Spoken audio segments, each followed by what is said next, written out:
This podcast is brought to you by Healthy Dog Food Recipe Maker. If you have a dog and you're feeding kibble or any other form of processed food, you may know that no human doctors actually recommend processed food over fresh food. That's why we recommend healthy, raw or cooked diet made of bones, vegetables, and meat. I've created this tool because I've been asked so many times to create recipes of either raw or cooked diet for dogs. You can create recipes at your leisure and be inspired by different ingredients from meat to vegetables and organ, and you can even feed raw bones because they're great for maintaining your dog's teeth. If you're curious, the Recipe Maker is available for any caring dog lover, which I am sure is you.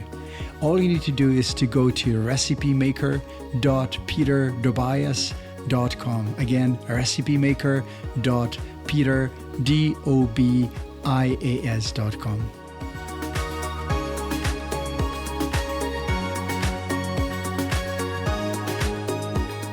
Hello, my dog lovers and other folks. I'm Dr. Peter Dobias, and you're listening to Not Just About Dogs.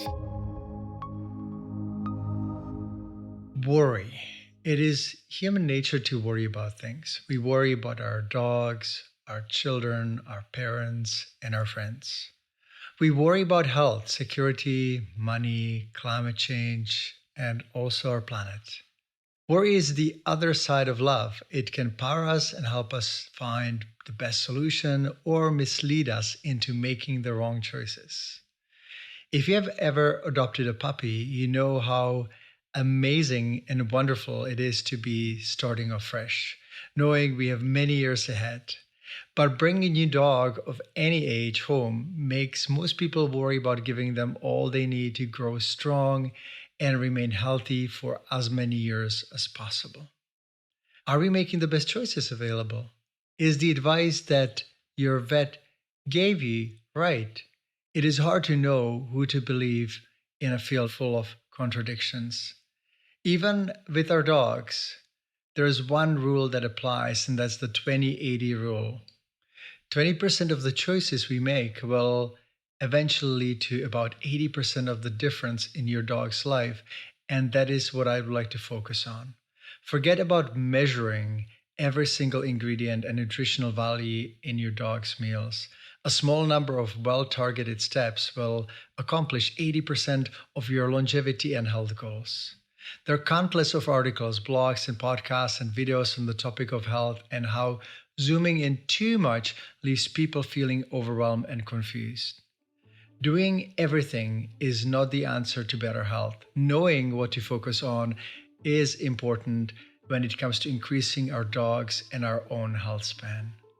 The key is to focus on the big picture and make changes that are proven to make a difference.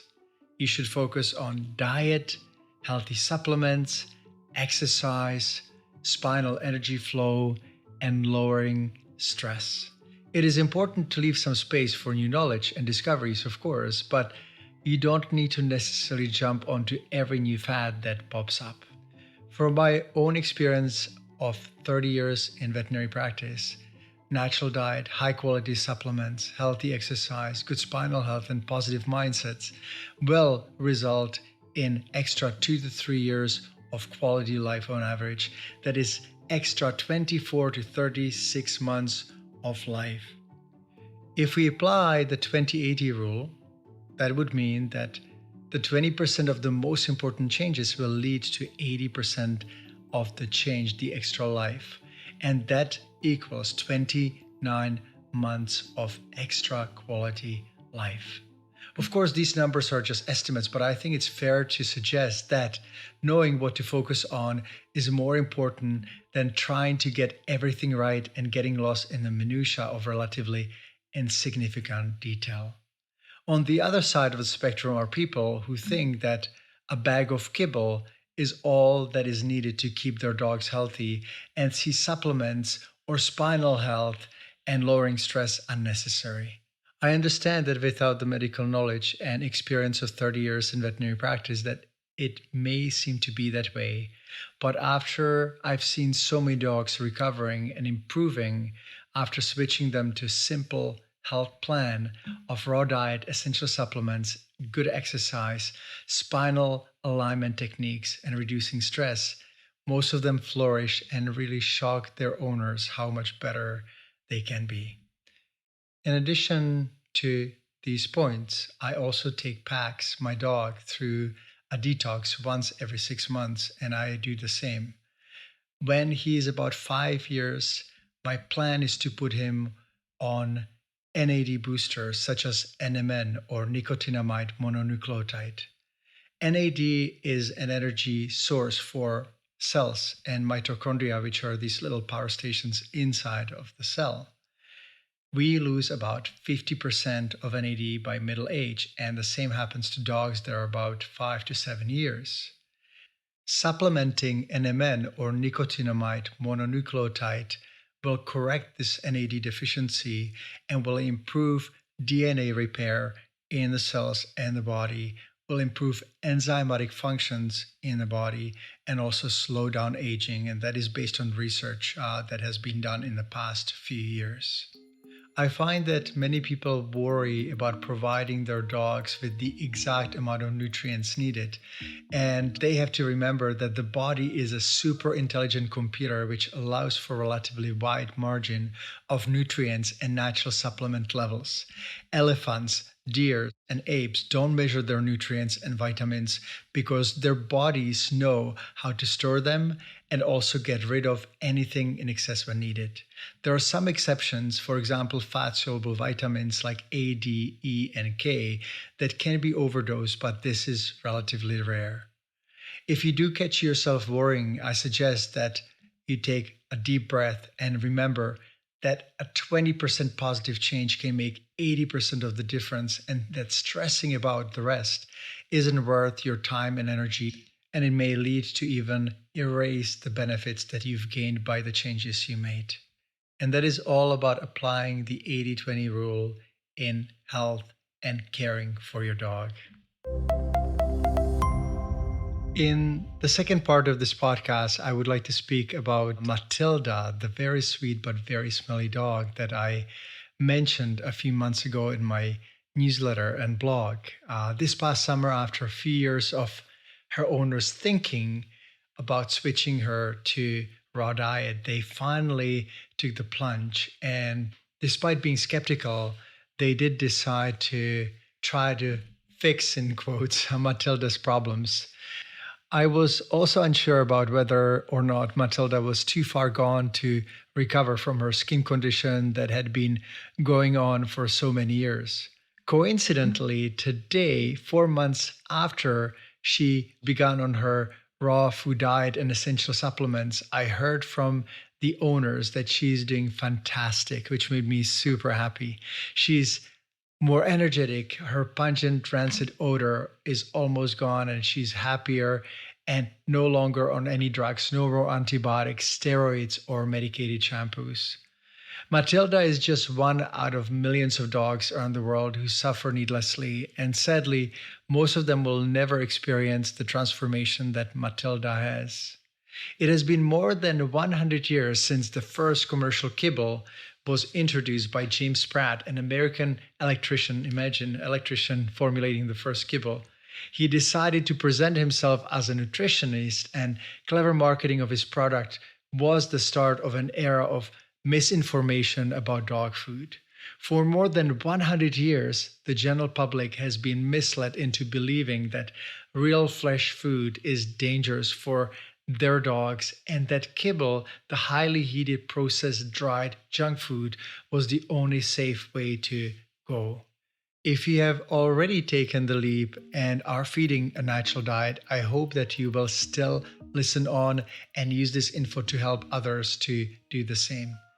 It is encouraging for me to know that more and more people have seen through the thin veneer of the processed food, pet food manufacturers' lies, and their targeted effort to brainwash veterinarians into becoming their valuable allies.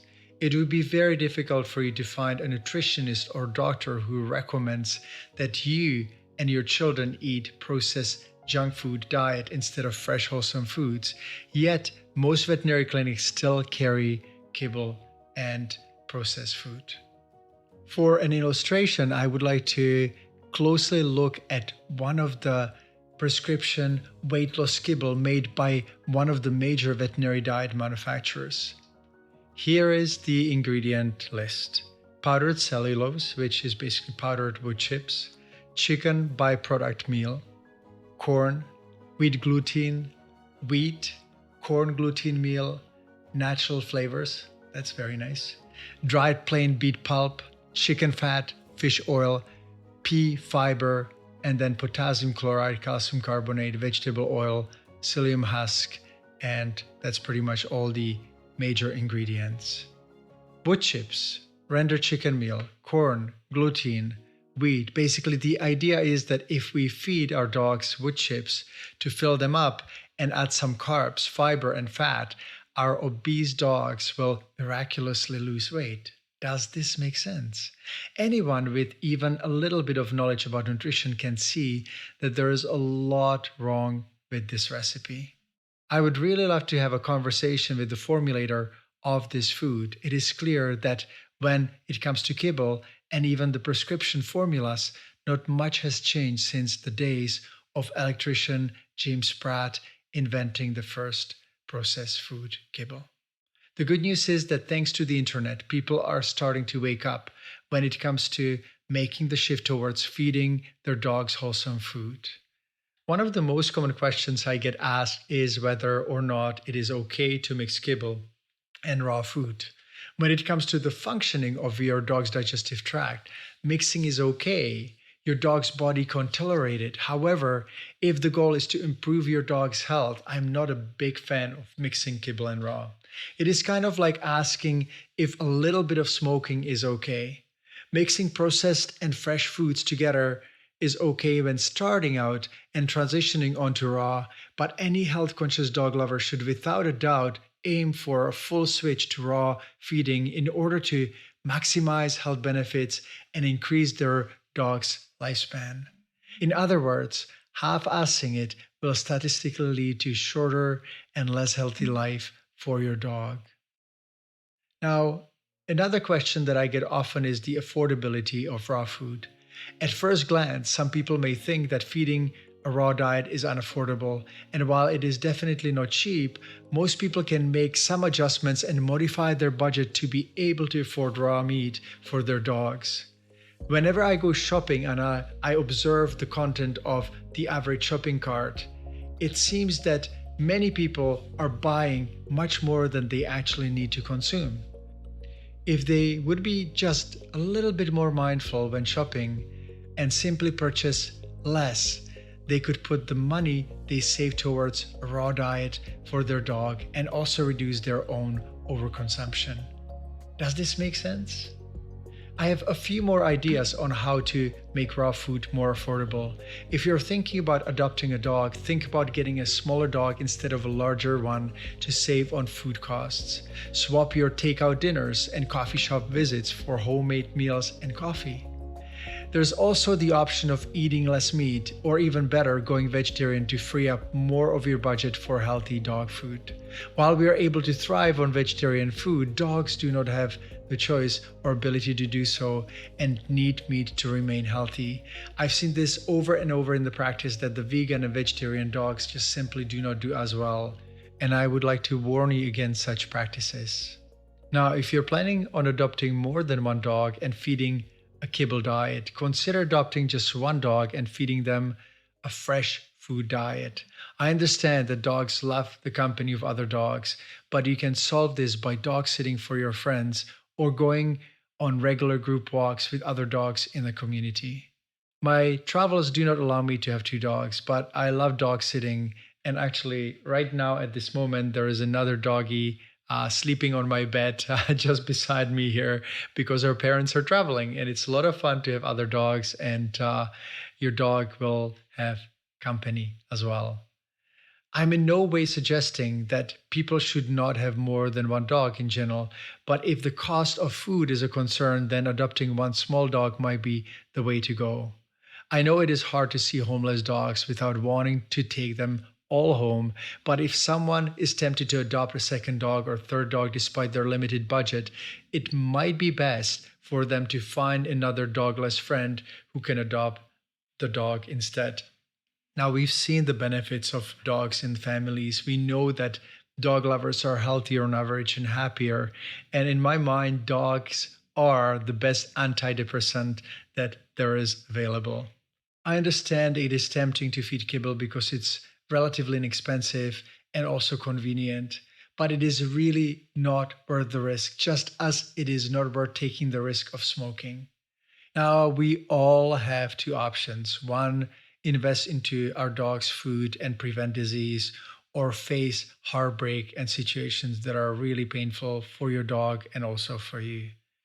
If you are already feeding your dog fresh diet, whether it's raw or cooked, congratulations. And if you are not, there's a lot of resources on my website. You can go to peterdobias.com and look for healthy food recipe maker, and also for the natural diet feeding course. It's a very short course. It's all free and you can use it. And I hope that you will also share it with your friends. Thank you for listening, and give your dog a hug for me. Take care.